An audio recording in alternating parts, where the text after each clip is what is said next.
बिहार और झारखंड का बात कर रहे थे,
बिहार और झारखंड में बराबर सुखाड़ और बाढ़ के बाद से किसान को तो हर साल परेशानियां झेलनी पड़ती है, लेकिन वहाँ की सरकार उसको बार बार डिनाई करते हैं। आप फिर सोचिए कि हम लोग लगातार यही बात शुरुआत में मैंने अपने शुरुआती इसी से शुरू किया था कि मूल समस्याओं को छोड़कर आज की डेट में सरकार जो है फोटो खिंचाने पे और लाइक चने पे चर्चा कर रही है, तो ये दुर्भाग्य है देश का। और अब तो उत्तर प्रदेश में भी इस बार जो भारी मात्रा में ओलावृष्टि हुई और जो है पानी गिरा है, इससे बहुत सारी गेहूं की और आम की फसलें नष्ट हो गई है। कई किसानों ने तो आत्महत्या भी की है, पर सरकार शुरू लेने को नहीं तैयार है। इसके लिए हम लोग पूरे देश में गोलबंदी करके जो है संगठन बना रहे हैं कि हम लोग सरकार पर दबाव डाल सके और साथ ही मुद्दों की लड़ाई लड़ने के लिए लोगों को प्रेरित कर सकें। देखिए, हम पूरे देश के हर जगह चर्चा कर लगातार सम्मेलन कर रहे हैं, पूरे देश में सभी लोगों को जागरूक कर रहे हैं और ये पूरा प्रयास कर रहे हैं कि अपने मुद्दों की लड़ाई जनता को लड़नी चाहिए। ये धर्म और जाति से कुछ मिलेगा नहीं। दिन पे दिन देश की खराब हालत होती जा रहे हैं। आप देखिए आज की हमारे देश की कितनी मतलब आज ये भावना दुर्भाग्य स्थिति है कि अमेरिका का राष्ट्रपति जो कहता है वो हमको करना पड़ता है। अमेरिका राष्ट्रपति कहता है यहाँ से तेल खरीदिए तो तेल खरीदेंगे, अमेरिका राष्ट्रपति कहता है यहाँ से खाद खरीदिए तो खाद खरीदेंगे। मतलब 56 इंच का चीनी वाले जो मोदी जी थे, जो 2014 में 56 था, उसमें 6 इंच का सीना भी नहीं बचा है। पर पता नहीं किस उससे इतना आत्मविश्वास रखते हैं, कहाँ से रोजगार की बात करें तो आपने जैसे सुना होगा कि गुजरात से स्टार्ट हुआ हमारी सलाह से नहीं बढ़ाई है। गुजरात से स्टार्ट होते हुए हरियाणा होते हुए नोएडा तक है और नोएडा में ऐसे बहुत सारे स्टडी है जिनको अभी तक ले गई है पुलिस, लेकिन उनका पता नहीं। ये सरकार इसमें भी कोई उचित अभी तक ये सरकार की बहुत पुरानी कारस्तानी है, लंबे समय से दौर चल रहा है। देश में चीजों को डेवलप करने के लिए अपने लोगों का सब शोषण किया जा रहा है। नोएडा में बैठे हुए श्रमिक जो भी बनाते हैं, जो करते हैं, उनको भाई कम से कम 18 से 20 हजार रुपये का मानदेय होना चाहिए, नियम के अनुसार होना चाहिए। 10,000 में हुआ, ये सामने आया है सभी के। तो इसमें एकजुट जब तक सब लोग नहीं होंगे और इसमें एक ठोस रणनीति नहीं बनाएंगे तो कोई समस्या का निदान नहीं होगा। लेकिन सर इसका निदान क्या इसका निदान सिर्फ एक है कि आप धर्म और जाति को लड़ना बंद कर दीजिए। दीजिए, धर्म और जाति पे वोट डालना बंद कर दीजिए, अभी सरकारें बिल्कुल सही हो जाएंगी। लाइन पे धर्म और जाति की बात करें तो एक सीएम वहाँ इलेक्शन चल रहा है, उन्होंने बताया कि आप खाइए गौ मांस खाइए लेकिन घर में खाइए। अब ऐसे तो यहाँ के भी ये मनोज तिवारी जी हैं जिन्होंने भी मेरे ख्याल से कल परसों में मछली खाई और बताया बिना प्याज लहसुन की खाई और बड़ी सात्विक की। तो मूर्खों का कोई मतलब कुछ कहना तो है नहीं। ये लोग देश को ना हॉलीवुड और बॉलीवुड का ट्रेंड टाइप का बना दिए हैं कि जिसमें जैसे मन हो वैसे करते रहिए। और पब्लिक को क्या है कि पब्लिक इनके एक मकड़ जाल में फंस गई, जैसे अंग्रेजों के मकड़ जाल में पब्लिक फंस गई थी, आज इन लोगों ने वैसे ही व्यवस्था बना के फंसा दी।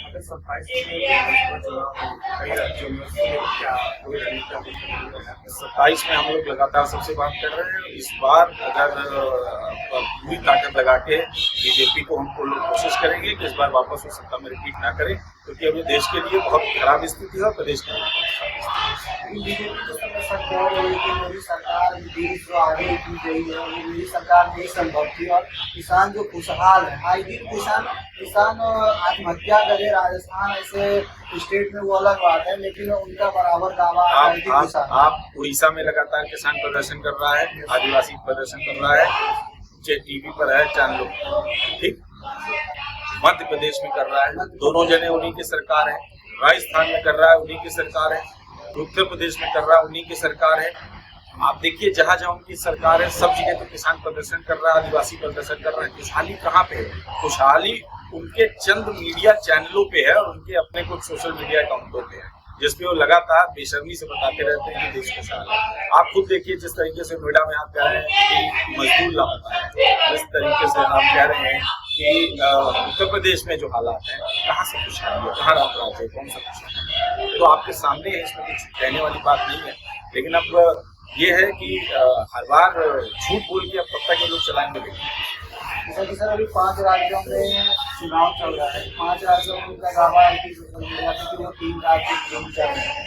आप एक बात देखिए, कल परसों चुनाव टीएमसी के कार्यकर्ताओं को मार मार के घर में बंद कर दिया। 5,000 5,500 से ज्यादा कार्यकर्ता घरों में बंद रहे, उनको निकलने नहीं दिया। आप समझिए कि मतलब जितनी बटालियन 4 प्रदेशों में लगती थी उतनी बटालियन पीएससी उन्होंने एक प्रदेश में उठा के लगा दिया है। वोट का परसेंटेज देखिए तो 92% तक चला गया है। तो क्या कर रहे हैं, किस तरीके से कर रहे हैं, अब ये तो ये तंत्र ही जाने। और हम लोग को तो बिल्कुल यकीन नहीं रहा, और हम लोग को सच पूछे तो ना इस समय चुनाव आयोग में कोई यकीन है और ना इस सरकार में कोई यकीन है। आप सोचिए कि प्रधानमंत्री का चुनाव वहाँ नहीं हो रहा, जिस तरीके से प्रधानमंत्री पूरे देश को छोड़ के वहाँ बैठे हुए हैं। आज देश जो है एक संकट के दौर से गुजर रहा है, ऊर्जा संकट, खाद्यान्न संकट के दहलीज पर खड़ा है, युद्ध होने के कगार पे है। और आप उस समय आसाम में और जो है पश्चिम बंगाल में हर हाल में चुनाव जीतने के लिए पड़े हुए हैं। अभी शर्म की बात है। लेकिन अगर पूरा दम लगा करके अगर अंग्रेजों की व्यवस्था ही कायम करनी है तो अब इसके लिए हम लोग तो लड़ रहे हैं और लड़ते रहेंगे। और हम लोग अपील भी करेंगे कि ज्यादा से ज्यादा युवा साथी और किसान साथी हमारे साथ आए उसमें से।